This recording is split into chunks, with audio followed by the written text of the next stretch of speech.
Good evening, everyone, and welcome to another show of the Malden Zone. My name is Kevin Duffy, and I'm the Strategy and Business Development Officer for Mayor Gary Christensen here in the city of Malden. We have a great show tonight, but before I get into the show, I have to do a shout out to our great producer who's been doing the show for a long time, Mr. Fran Matuccio. And tonight we're actually a little short-staffed, but because Fran has so many hands, he can get it all done. I'm sure the viewers at home won't even notice.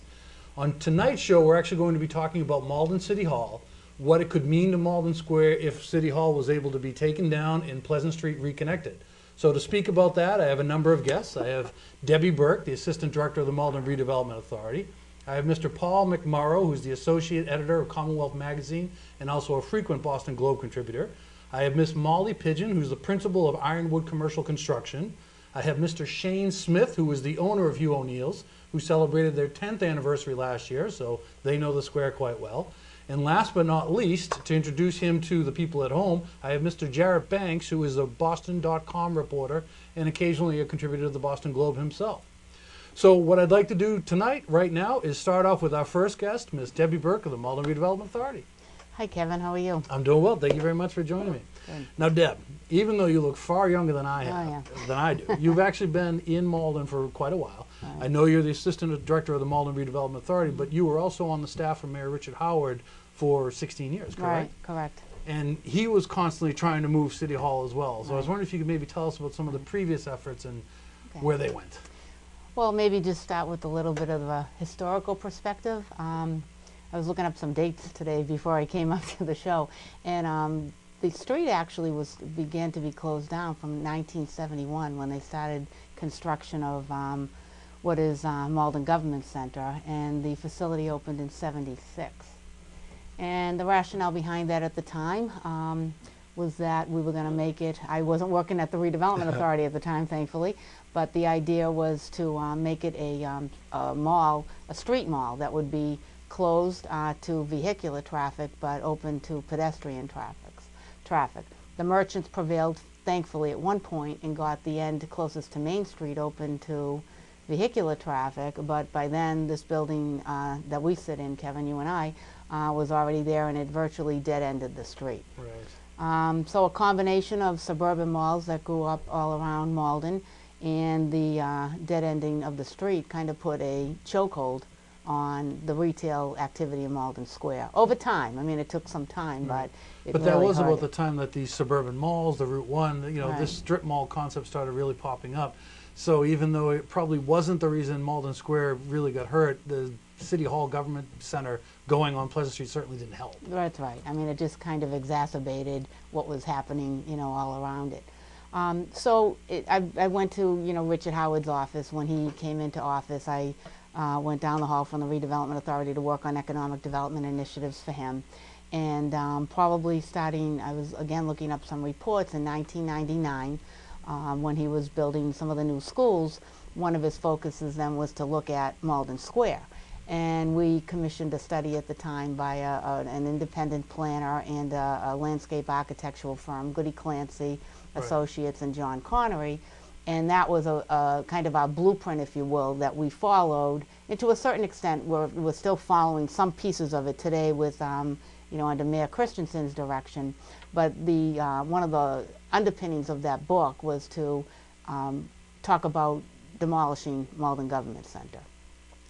Just in terms of reopening the street, again, I don't think the demolition of the City Hall will automatically mean that Macy's comes running over to Malden Square, but just even in a, you know, a symbolic way that folks have lived with this for so long that just, I think from a whole enthusiastic perspective, it would really get people around, you know, the whole idea of reviving the square. No, absolutely. And you and I both know that when we talk to the national companies and even some smaller scale companies about coming to Malden, they're always asking, what are the car counts? Right. You know, because Route 60 is a terrific destination. There's 25,000 daily cars that go by there.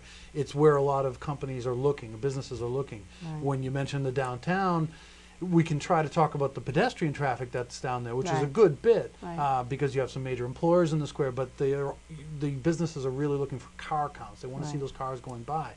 And I think that when you factor in the Malden transportation, where we have 12 to 15,000 people a day, because the Government Center building is right there, they're actually not coming down Pleasant Street. they're going around it down to Right, Exchange. right. So I think that we're really kind of inhibited because we can't show that there's cars or people really walking down Right, Pleasant. and you and I know, well, you live here, and you know, I've worked here since 1973. Not all in the redevelopment authority, though. Prior to that, at a newspaper, but Malden Evening News, that's right? right. And A long we have time another ago. reporter later on. I'll remind him of that. Long time ago, but you know, if we get off the train, let's say at Malden at Malden Center station, we know that there is a retail center behind that brick edifice. Right. But other people that get off, first-time visitors or people looking to do business in City Hall even, don't know that there is something going on behind that building.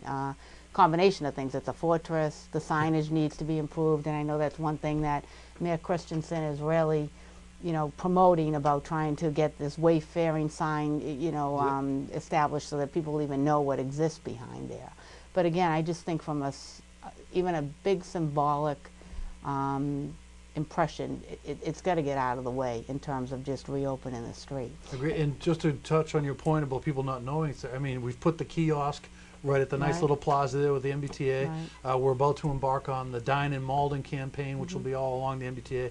But you're right, when you get off that train station and you start looking east towards Pleasant Street, all you're seeing is the brick wall. And you can't, it's almost like an optical illusion. That ramp that leads you up into the City Hall Plaza, it disappears when you're at the T station looking at it. It's completely hidden there. So you're symbolically, it will help if that comes down. People will feel like it's opened up, but I think it will definitely have an impact that those getting off the train to see what's there, if they can see the downtown, they'll walk to the downtown. And we know, based on, you know, your efforts, my efforts, other folks' efforts, that there is a potential, very strong potential of doing some great things in Malden Square.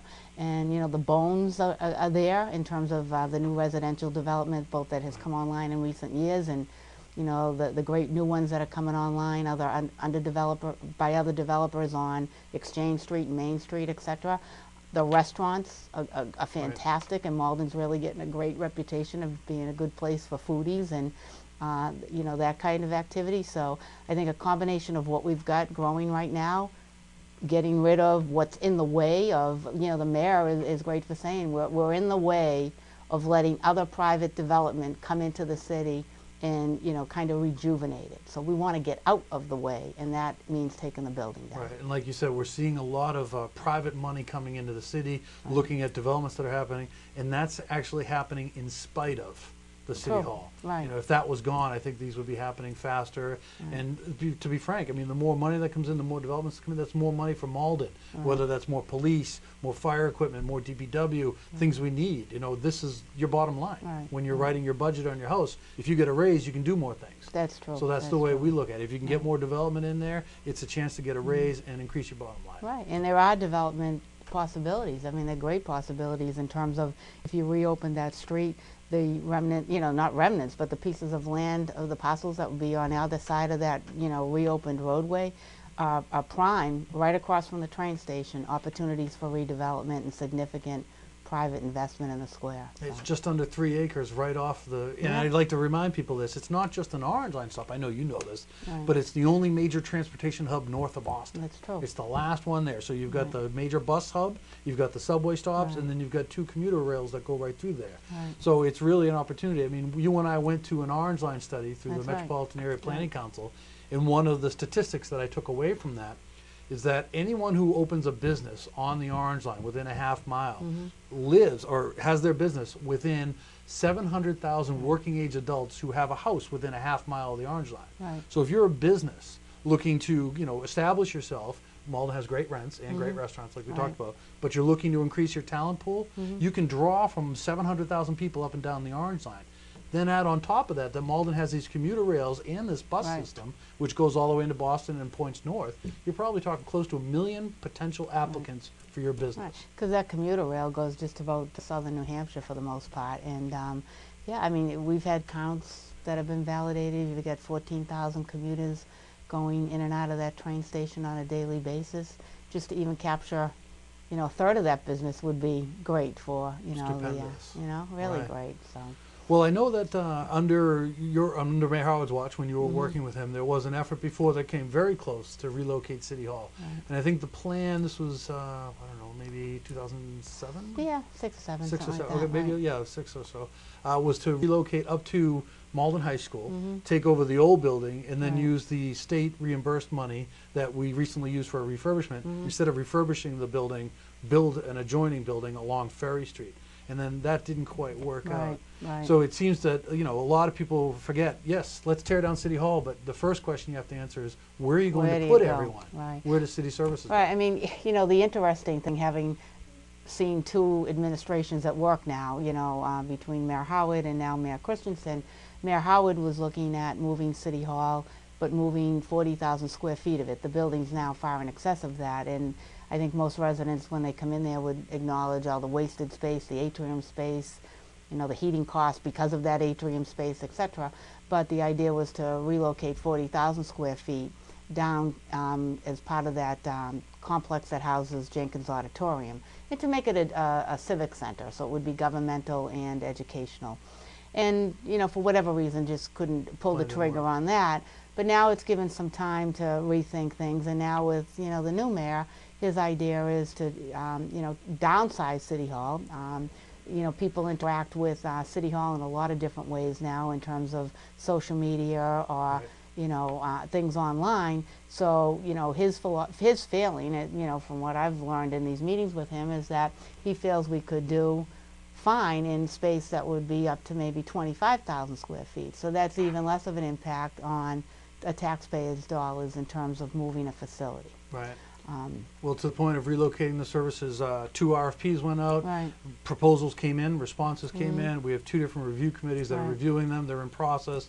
Hopefully, from those committees, some good recommendations come out, and it gives us an opportunity to move forward. Right. Because tearing down City Hall, the first step is relocating everyone. Right. Now, we're going to break in a minute, and we're going to go, and Frank's Okay. got some great pictures of how bad a building Malden City Hall is. But before we break, I got to ask you, and I know the answer, but I want to ask for everyone at Right. home, how's things looking with the ballpark? Oh, great! Actually, we're making some great strides there. We've got the letter of intent signed between National Grid and the baseball Field of Dreams folks, and we're now going to roll out plans for assembling all the properties and talking or taking input from residents in terms of what they would like to see as part of that redevelopment effort. It's a major redevelopment effort, and that public hearing is going to be on February 4th at Malden Government Center. So it's something that I think the residents of the community, or as many of the residents that can get there, and businesses, because I think this is going to have a tremendous spin-off economic benefit Right. to different retail establishments in the square, should try to make an effort to get to City Hall if they can on that Monday, the 4th, from 6 to 8. If they can't make that, it's going to be on the city's website, or it will be also aired on Malden Access Right, TV. and the Mayor's Pledge too, so there'll be So another that's good, opportunity right. as well. So, Fran Matuccio, you just got some breaking news. Tomorrow it's going to go out, hit all of the press and everything, but you heard it here first on the Malden Zone that we'll have a public hearing on the ballpark on February 4th, Monday night, from Right. 6 to 8 in the City Council chambers. All right, Debbie Okay, Burke, thank you thank so you. much for joining me. I Thanks. appreciate it. Thank It you. wasn't as bad as you thought it would No, be. right? Excellent. All right, Fran, we're going to run into those pictures, and you at home get a view of how bad Malden City Hall can be. Here's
Some of those pictures you saw there, the ones with the puddles on the ground, those are down in the basement. So you're talking 8 stories from the roof. It's actually raining down through the building. Sometimes when we come into the garage, you actually have to have your wipers on inside the building. It's that bad. All right, enough about City Hall. We have a very special guest coming on. We actually had to tape it earlier because he wasn't able to be here tonight. Family obligations, understandable. But his name is Mr. Paul McMurrow. He's the associate editor of Commonwealth Magazine, a frequent Boston Globe contributor. In fact, he actually had a wonderful piece on Kendall Square just yesterday's opinion page. So if you get the chance to pull it out, take a look. And he's a Malden resident. I think I mentioned that. But Fran, let's show the people what we got. Hello, and here I am today joined by Mr. Paul McMurrow, associate editor of Commonwealth Magazine and a frequent contributor to the Boston Globe. But most importantly for our purposes, he's a Malden resident. That's right. Welcome. Thank you for joining us. Thank you for having me. Well, it's a pleasure to have you on here. I know that you've basically written to the Globe a whole lot about communities like Malden that have access to downtown Boston through the transportation and are also kind of taking advantage of this burgeoning economic climate we have here. So I was wondering if maybe you can talk to me a bit about what this site, we're sitting here in Government Center right now, what this site could mean if it's redeveloped for Malden. I mean, you're talking about a 3-acre site on the Orange Line, 15-minute ride into downtown, and it's exactly the type of site that you see cities like Quincy, Somerville, Medford, up and down the line taking advantage of and saying, how can we leverage the location that we have that we can't change? How do we maximize that to drive the type of development and drive the type of tax revenue that we want to see? And that's really one of the biggest things that we could accomplish here, is that this is such a valuable site. Not only do we get the permitting fees when someone builds something, but those taxes in perpetuity. And the more that they can actually raise out of here through rents and such, let's say it's an office development, that's even more in the assessed value of the building. Yeah, you know, the one thing that you can't change is location.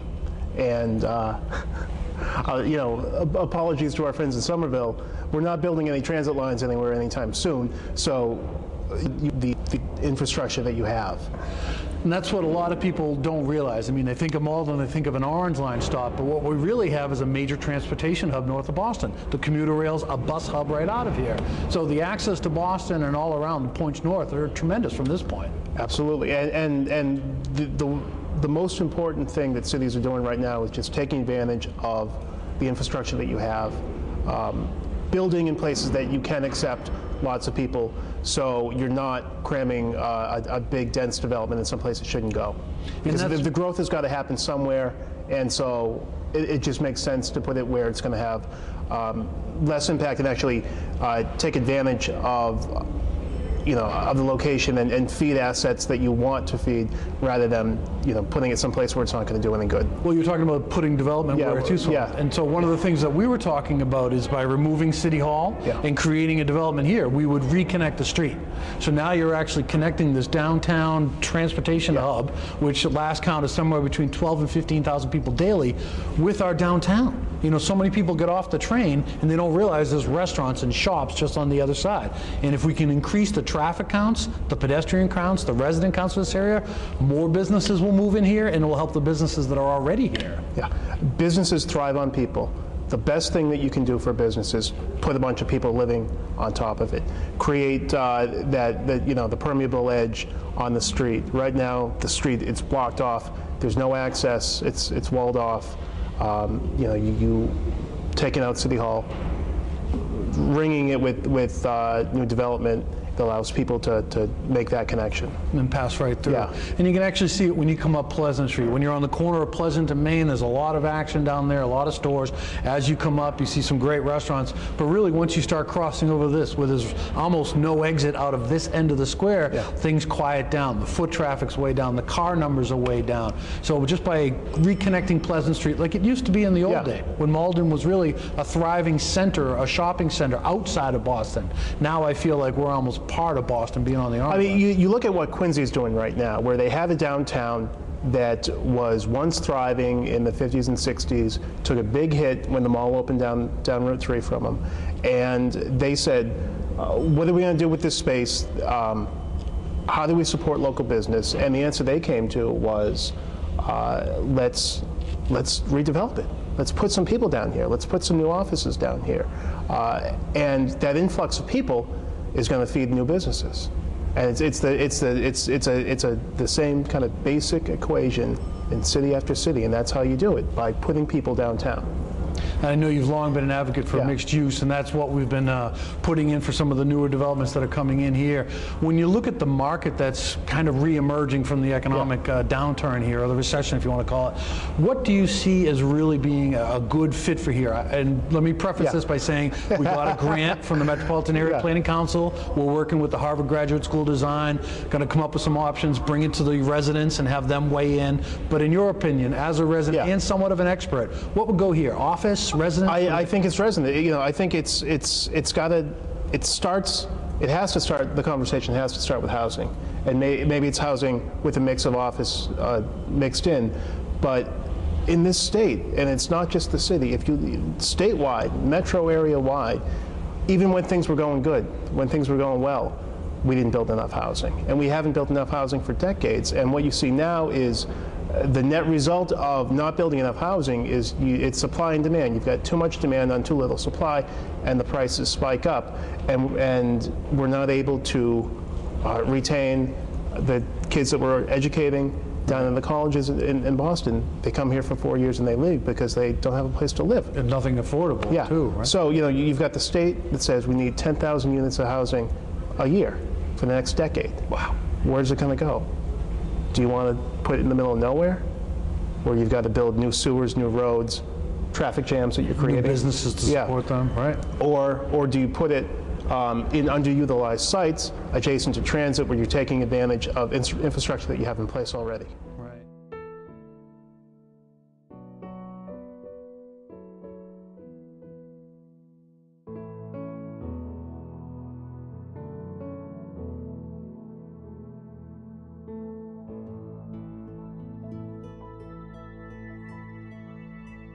Street was that wide. It was. Welcome back, everyone. Now, that last shot we had there is from a big portrait that used to hang in Eastern Bank for a long time. And we believe we've dated it around 1940. I think it's post-World War II, so late 40s. But it shows you what Malden Square used to look like. Very wide streets, one way all the way up, but it continued all the way through. You saw the first church up there where City Hall sits next to it. In that picture, it was just gone and traffic flowed through. So now I'm very pleased to be joined by a special guest, Ms. Molly Pigeon, who is the principal of Ironwood Commercial Construction. Molly, welcome to the show. Thank you. Thank you for having me. Well, what I'd like to talk to you about first, I mean, we're going to talk about what City Hall coming down could mean to the square from your construction point of view. But first, I'd like to talk about you, because Ironwood Commercial Construction is actually a great Malden success story. Tell us a little bit about how the company started. The company started 3 years ago. We do design and construction. My background is interior design, and I kind of fell into construction along the way. So I met my now partner about 7 years ago, and we started the company in 2009.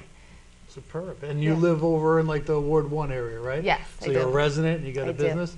And your most recent success, which is really a feather in Malden's cap, is? The Teen Center. And that came out beautiful. Thank you. It really did. That's 1 Salem Street, for those of you who don't know where the Teen Center is.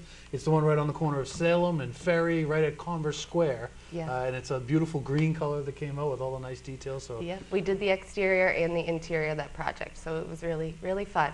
And I met a lot of great people. Well, I do know that the survey charts of the students' use has just been off the charts, if you will. Tremendous usage, and I think it's because you create such a nice, warm environment in there. But from my point of view, since my kids aren't old enough to go there yet, and I'm too old to be there, from the outside, it just looks terrific, and it helps restore the square.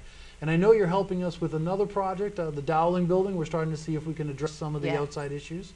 The Dowling Building, for those of you at home, it's the CVS building all the way up and around to 6 Pleasant Street. It's got that awning on top that the mayor hates. The very attractive awning. Yes, which really, that I'd like to see go away. Yeah, now tell me, when you look at that building, what do you see as being wrong with that building? Well, it's dated, for one.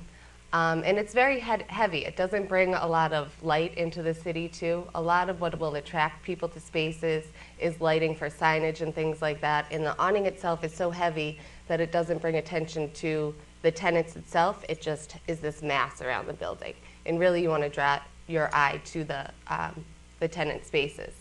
Right, and that building has some great architectural detail to it. In fact, my previous guest just before you was Debbie Burke from the MRA, and she talked about the origins of City Hall. And City Hall was placed on Pleasant Street to be a bookend to the Dowling building at the other end.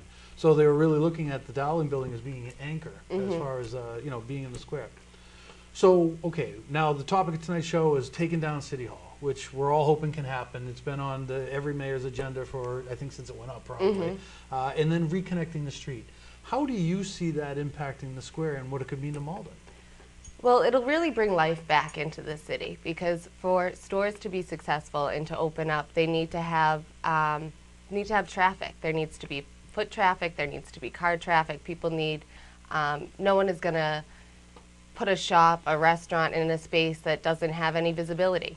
So taking down the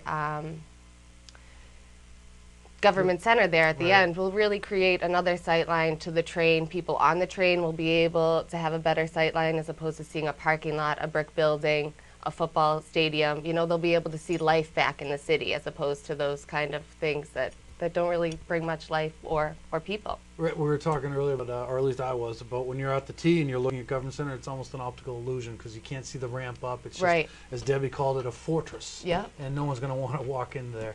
And there's a lot of stuff on, as Malden residents, we know this side of Pleasant Street, there's a lot of stuff here, the great restaurants. So taking down that building now, I've always talked about car counts. So reestablishing the street to me is important. But you see it as a way to really draw those pedestrians. I think it's both. Right now, in the market, there's a lot of focus on multi-use buildings, so residences and either commercial, retail, or restaurants.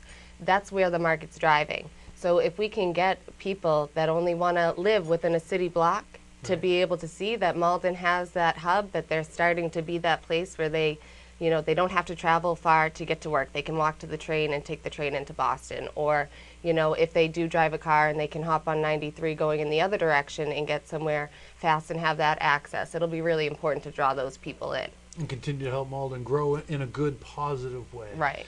Now, one of the great things about Malden, I know there's some perspectives, and I think Fran has put up the picture before. Maybe it's this one right here behind me. When you look at this picture, you actually see several different decades worth of buildings. So I know in the downtown there's some great architecture down there. And we talked about the Dowling building, which, well, first we talked about 1 Salem Street, which was one of the goals, make that one look good. Now we're focusing on the Dowling building. There's a couple other buildings that we're working with the owners to try to get them to do some work to bring out those architectural details. What could we do in the square to really make it that nice downtown? Again, I think lighting is going to be important because people don't want to be, especially at night, in a place that isn't well lit. The Pleasant Street, not to cut you off, but the Pleasant Street reconstruction project, we're going to have period lighting up and down the street. I heard that. That's going to be great. Yep, that's going to be great. So I think that's a good element. We have plenty of parking, so I don't really see that as being an issue, not that that has to do with the architecture, but I think the city center itself is a great little city center. As long as we can keep traffic moving through there, I think we'll be able to bring it back to life. Just like Melrose Center has such nice shops, they have nice wine shops, they kind of have that next level of facilities that we want the city to bring into. Of the businesses, right? Yeah. Well, Melrose has that nice long linear main street, and everything is right there along it. So you keep that artery flowing through, and customers come to the businesses. Right. Whereas Malden's a little bit tougher, and especially with the Government Center there, the mayor always likens it to that old game of Frogger, where you come up and you get to the end, and you got to go left, or you got to go right, but you can't go straight. So it makes it hard for people to actually find their way. And right here in this section where we are, where Malden Access Television is, there's a great parking lot right behind us, the Florence Street lot. But if you don't know how to get from here to there, you could get lost. And then like Massimo's next door, a great Italian restaurant. People trying to go there, they can't find the lot, all of a sudden they see another restaurant, he loses the business. So we need to fix these kind of things. Now looking at the site, what do you see as something that could potentially go there that could reinvigorate this area? I haven't even thought about that. Well, you mentioned some of the shops you'd like to see come back. Yeah, of course. What girl doesn't want to see shops? I do think that we really have an opportunity to become more of like a Davis Square, more of a hub, something even a little like Harvard Square, where you have your little eclectic shops and things of that nature, and bring a little, some of the culture back into the city too, and mixed culture. But as far as like something specific, I don't really know. Well, the good news for you as a Malden resident and for everyone watching at home is that we have received a grant from the Metropolitan Area Planning Council to work with the Harvard Graduate School of Design, where we're basically going to be the subject of their spring semester. They're actually in it now, and they're having a bunch of students come out interviewing people. And they're going to come up with a number of different options for the City Hall site that could really spill over and impact the downtown.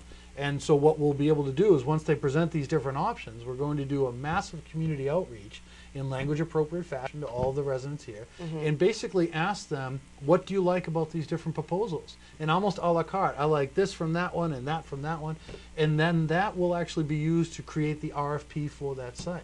So the redevelopment of the Government Center site will actually be dictated by the residents. That's so, great. Yeah, I mean, we could really get some great ideas. That's what the mayor has always said. We need to reach out to the residents because there's so much talent here. And who knows, maybe somebody comes up with that great idea that really establishes Malden along that orange line as the place to go to for something. Yeah, and maybe I'll get the work. Maybe you'll get the work. You never know. Always plugging. Well, listen, I really appreciate you coming on the show. I hope Ironwood Commercial Construction continues to grow because it's great for Malden. And you and I are going to keep tackling the downtown, making it as pretty as we can make it. Sounds good. Molly, thank you so much. Thank you. All right, Fran's going to throw up some graphics for us. We're going to bring on our next guest, and we're ready to roll.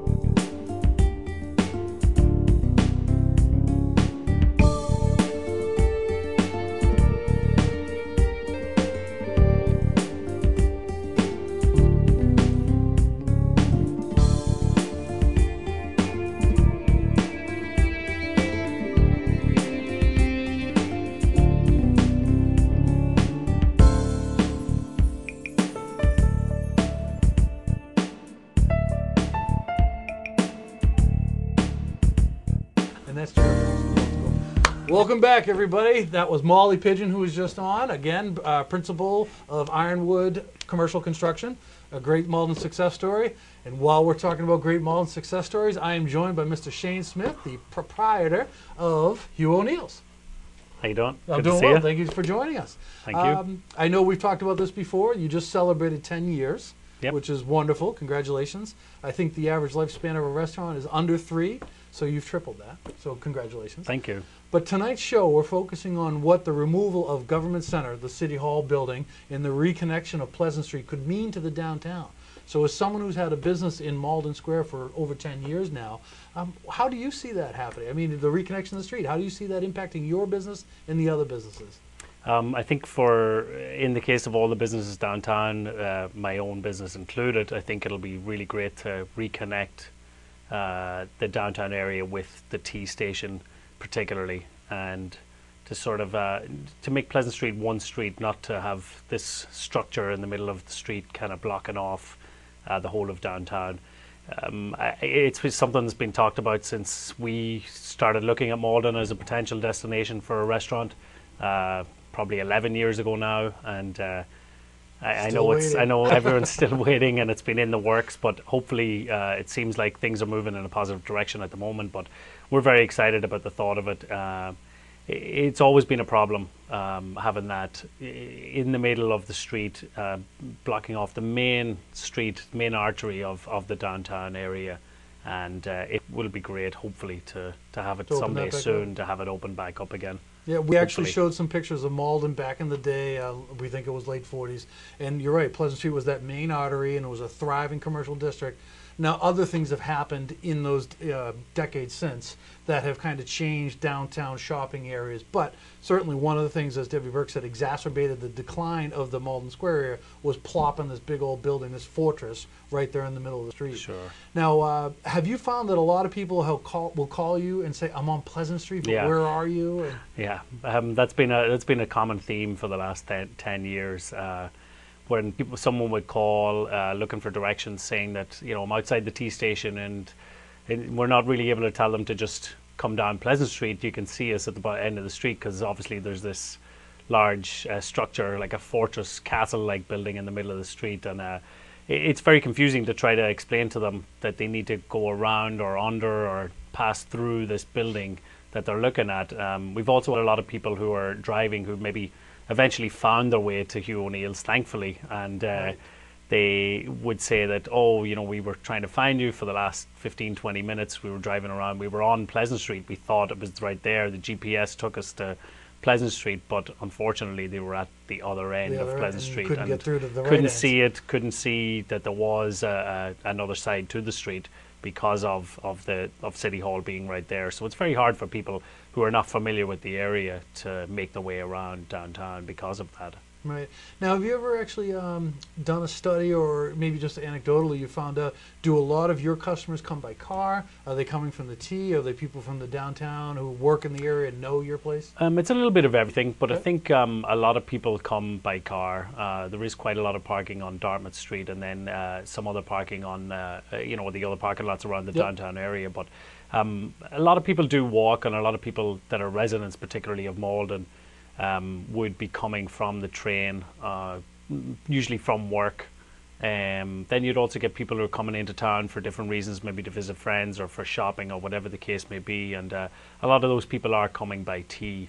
And, that's where the disconnect is, and that's where it would be such a great thing to have the City Hall come down eventually, so that Make it the easier, T right? traffic Right. would actually see that there is a downtown. I think right now the T traffic doesn't really see downtown Malden. They see the train station, they see a lot of red brick, and that's really it. It's kind of like very closed in, and And you can see that pedestrian flow just kind of go around City Hall, down Exchange Right. Street, and then they start dispersing. And if That's we had it. them walking down Pleasant Street, Yeah. they discover more. yeah, there's a lot of great options for dining, for nighttime entertainment. There's a lot of great options for stores, cafes.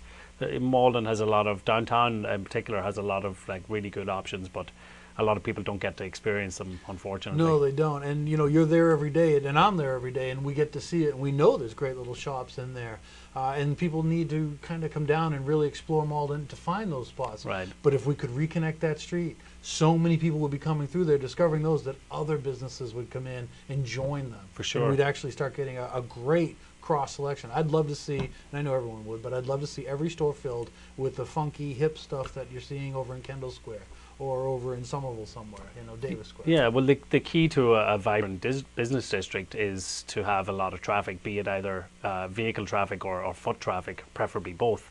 And unfortunately, that's not the case right now downtown Malden. There isn't enough. There isn't as much as there could be. But the removal of that, of the City Hall, and then also with the great project that the city is working on at the moment to renovate the streetscape and put in the period lighting and improve the sidewalks and everything. Those kind of projects, along with potentially taking down the City Hall, will be a huge boost for all the merchants in the downtown area and the residents too. Yeah, and it really all goes together, because I know, like you mentioned, the street lighting and the trees that we're putting in, the sidewalk repair, by itself not that big a deal. The street performers, it was actually a great success. People really enjoyed it. I know you had a big part in that, getting some of your people involved in helping us with that. But that by itself isn't a big deal. But you start lumping these together, and the ballpark, so you're bringing in people, and then you're taking down City Hall so that the people have an easier time finding our square. Yeah. All of these start coming together. You hit a critical mass, and then boom, things are happening. Yeah, I think that's the exciting part, or the exciting time with the new administration that's in for the last year, in that they're pushing a lot of new projects to try to bring that traffic into the downtown, and they have some great ideas and really working hard to improve the downtown traffic. But I think the big key, and the reason why I think personally, or everyone from that I talk to, feels like it's really important that something happens with City Hall now, is really the impetus of the new ballpark coming in. Because once that ballpark comes in, hopefully there'll be a lot more foot traffic coming into Malden, and a lot of it would be by public transport, by the train, by the T station. And at that point, it's really imperative that if any businesses in Malden are to benefit from having the ballpark, that it would be really important that City Hall is no longer there to block off the whole downtown. You're all those people coming in by train to go to the ballpark. If City Hall's not there, they'll walk down Pleasant Right. Street, hit all the restaurants, Hugh Hopefully, O'Neill's yeah. included, and then just mosey to the right and go to the ballpark. Hopefully. That's what we're all hoping for. That is what we're all hoping for. Hopefully we're getting there. Yeah. Now, you mentioned some of the things that the mayor's office is trying to do under Mayor Christensen's leadership, so you kind of spurred a thought in my head, and I want to congratulate you on being the first business to take part in the new 10 Tweets With program Thank that you. the mayor's office is doing. It's basically a Twitter-based interview, 10 questions, and it was a great chance for us to go back and forth and learn more about your business and for you to promote some of the amazing things that you do. Yeah, it was very exciting for us to be involved. We were definitely appreciative of being the first one, and to, for the city to actually take that impetus to go ahead and do a program like that. Social media is so huge today, and it was a great way for us to get some information out there to the general public about some of the things we do. I mean, obviously, as a business, you're always doing something new, something different, but not everybody knows about it. So it was It's great. a great way to Yeah, get out really there. exciting. Now, Ron Really exciting. Cochran is a genius, so he's great at what he's doing, and he's really helping the city promote all the good things in there, like your Hugh O'Neill's. But I got to say that we appreciate you, because the first one, you never really know how it's going to go. Right. And you and Greg were yeah. wonderful in working with us. Yeah, on that. luckily I have a great helper with the social media. It's not maybe my strongest suit, but that's okay. That's what you have other people for sometimes. Well, not to digress too far from the Government Center, but before I cut you loose here, Sure. One of the great things I heard was about your program when the NFL playoffs are on. And as we know, the New England Patriots are facing the Baltimore Ravens this weekend, hopefully to go to the Super Bowl again. Yeah. So what is it about some of the programs you have on playoff Sundays? Well, during every playoff game, particularly when the Patriots are playing, we do a game day menu, a special menu that we offer with just a lot of appetizers for $5 only, and we also do 40-cent wings. So we run that during every playoff game, but obviously it's busier when the Patriots are playing, Patriots so win, we're right. hoping that they continue to win, including on Sunday. But yeah, $5 game day menu, 40-cent wings, and just a great place to watch football. And you have an astounding beer selection. Yeah, we have 22 draft beers and another 20 plus in a bottle. A lot of really good craft beers that we rotate those lines. We have a really good program on our draft beers, really good craft program. There's a lot of really great beers out there, a lot of Massachusetts breweries, and beer. It's a really good time to be a beer drinker. Excellent. Well, if the Patriots keep winning and City Hall comes down, hopefully we get a lot of those people coming out of Boston to come to Hugh O'Neill's to watch those games. That'd be great. Shane, thank you so much for You're joining welcome, us on Kevin. the show No problem. today. Thank you. Fran's going to go to a roll-in, and we're coming up with our next guest.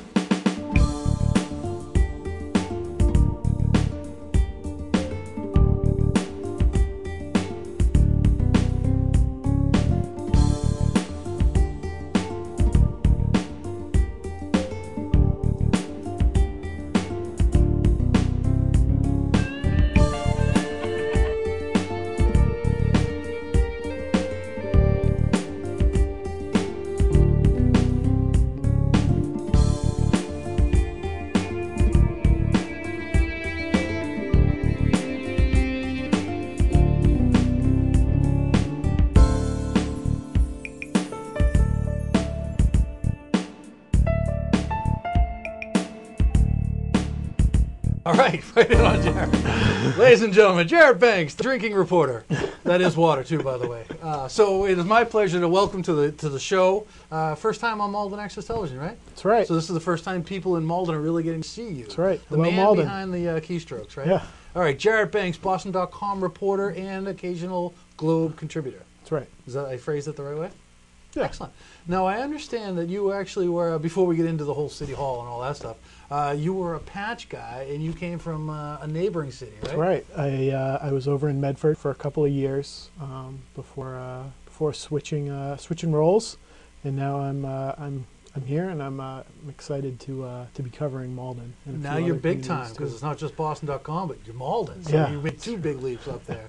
Where are you from originally? I'm from Durham, New Hampshire. Oh, okay. So this isn't too far from you. No. You're at least used to the weather, right? Yes. Oh, yeah. Done a lot of shoveling. Excellent. Well, good. And we have a volunteer shoveling program, so I if know, you haven't I've got seen enough, that. we can I've seen send you that. around to some people. All right, the topic of tonight's show is we're talking about Government Center, Malden City Hall, 200 Pleasant Street. and how if we can take this building down, and the first step is to relocate all services, and that's been in the news a lot lately on where people can go and how we can continue providing these services. Once we can move everyone out of that building, the building comes down and we reconnect Pleasant Street. How do you see that impacting Malden? Well, I think not to get too far ahead of it, you know, the big questions. One of the big questions for me is how it would work in a leased building. Okay. You know, looking at the RFP from the building where the Bank of America building, as it's called in the RFP. There's mention in there that the building shuts down later in the evening, and you're required to be escorted in with a security guard during those hours. I don't know if that's something they'd be able to change or adjust to with it being a public building, or I don't know if the city would have other plans for public meeting space for those later meeting hours. It's a very intriguing alternative. I think it's an interesting story. If that were the route that Malden were to pursue, it's something very unusual. I'm not familiar with any cities that have done that before. The Middlesex County Sheriff's Office. Cities might not have done it, but you have seen state services doing that. It's true. It is a little different with the Sheriff's Department. They don't have to be quite as publicly accessible as a place like a city hall does.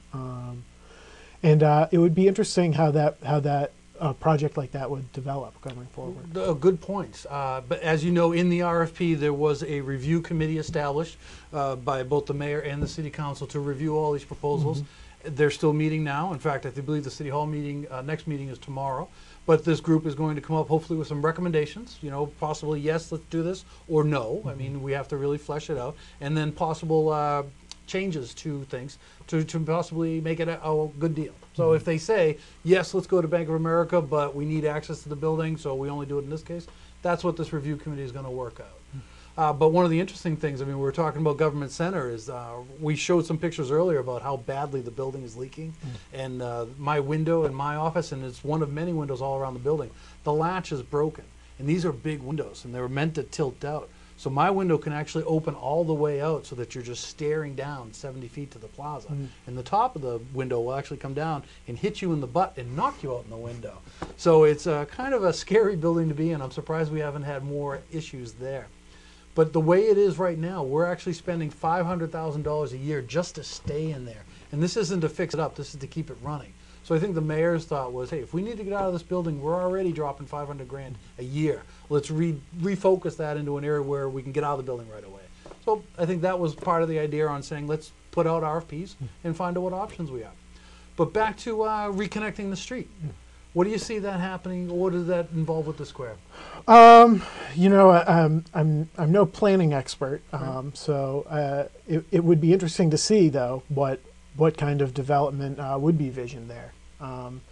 There's a lot of different options. I know Somerville in some of their redevelopments with along the future of the Green Line, and they're looking at some of their squares also. And one of the things they were looking at was what they called a naked square or a naked intersection, and that was essentially, it wasn't anything risque. It was removing as many overhangs and obstacles and lights and signs as possible from a square and make it as visually simple as possible for pedestrians and cars.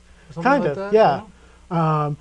But it would be interesting to see how how that would be developed, what would be brought in its place, and also the expenses as far as demolishing a building like that.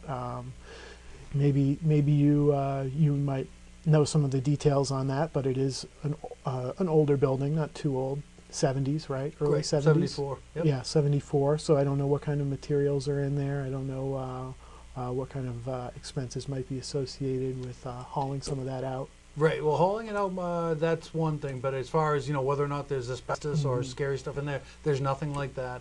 And we actually received a quote about a year ago, preliminary quote of about $1 million. So I know in the past people thought it might be more than that, but it's actually, it's not too bad when you look at what could be developed there and the potential that site could be. I mentioned earlier that we received a grant from the Metropolitan Area Planning Council to work with the Harvard Graduate School of Design MAPC, HG, HDCSG, whatever. But we're working with them to come up with possible uses at that site, which we're then going to take to the residents of the city and have them help us pick and choose what elements they like. And then that can actually inform the RFP when we put it out there to see the people, what do you want to do here? And if the building's not down already, then we can actually roll that in there. It comes off the asking price, so we're going to pay for it one way or the other. If we knock the building down now and get a grant to reconnect the street, we'll make that money back because it's developable land. So it's actually got a higher value. If we don't do that right away, which I'd rather see us connect the street for the businesses, we can always have that contingent upon the development of the site. So there's good opportunity there. If you had the chance to wave your wand and put something in that spot, what would you like to see there? Boy, I don't know. That's I don't know if it's my place to say something like that, being somebody who's relatively new to Malden. I don't live in Malden, full disclosure. I think that's something that that would be dictated by the people that live here, and also the interests in the private sector. Yeah. Yeah, the market will always dictate that. Well, what we're realizing is that, and we've discussed it several times, but since you just kind of jumped on the air now, 12 to 15,000 people a day go through that train station.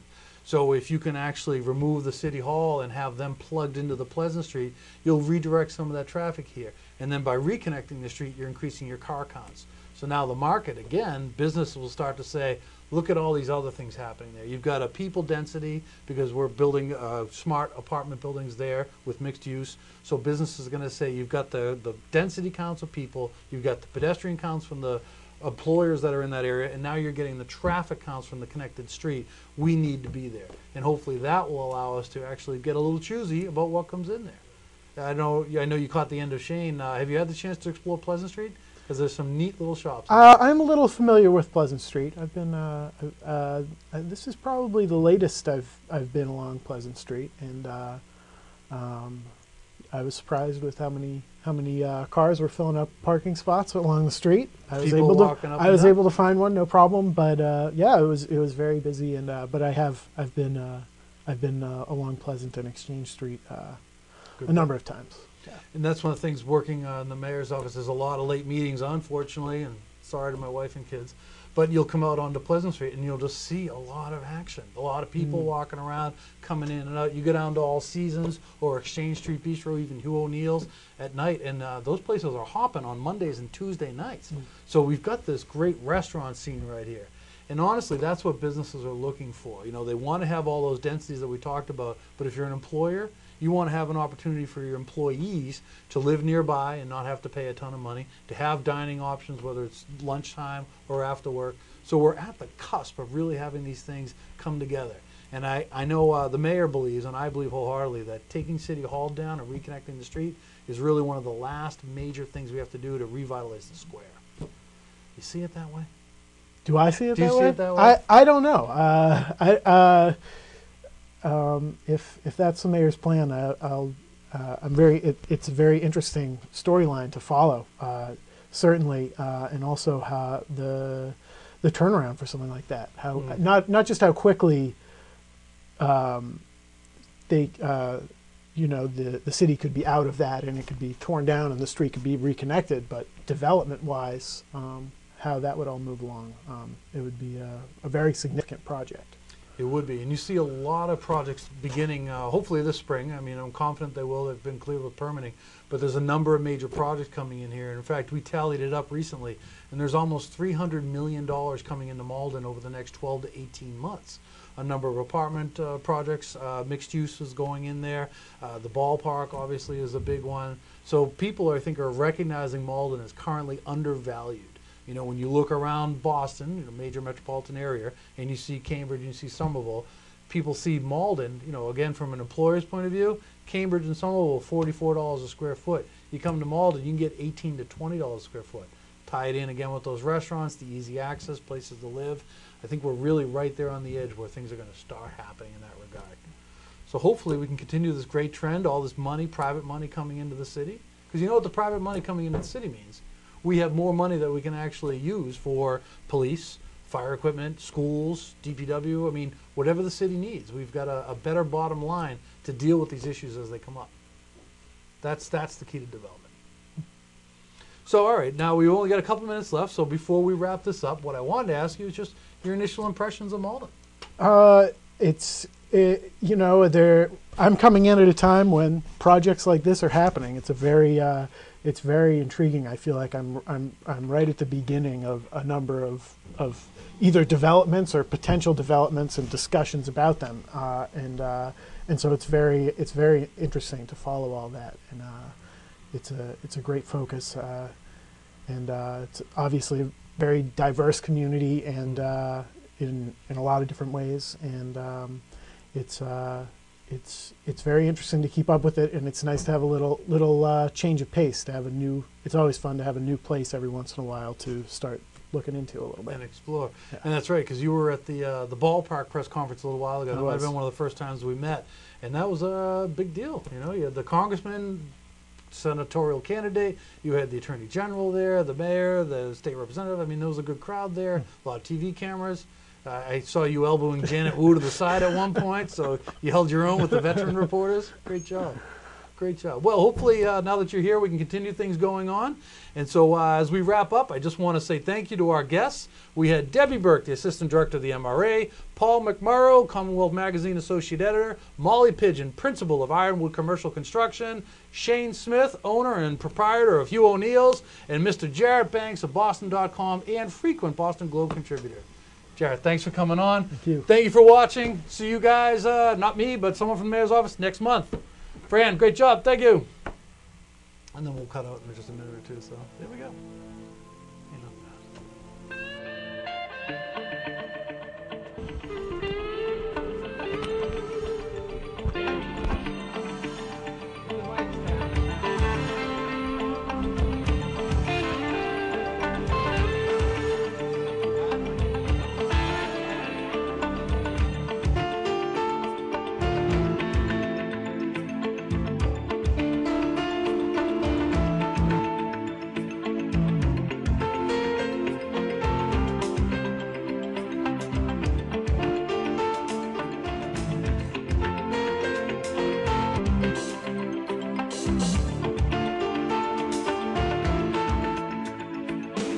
Get out of the dock and into the zone.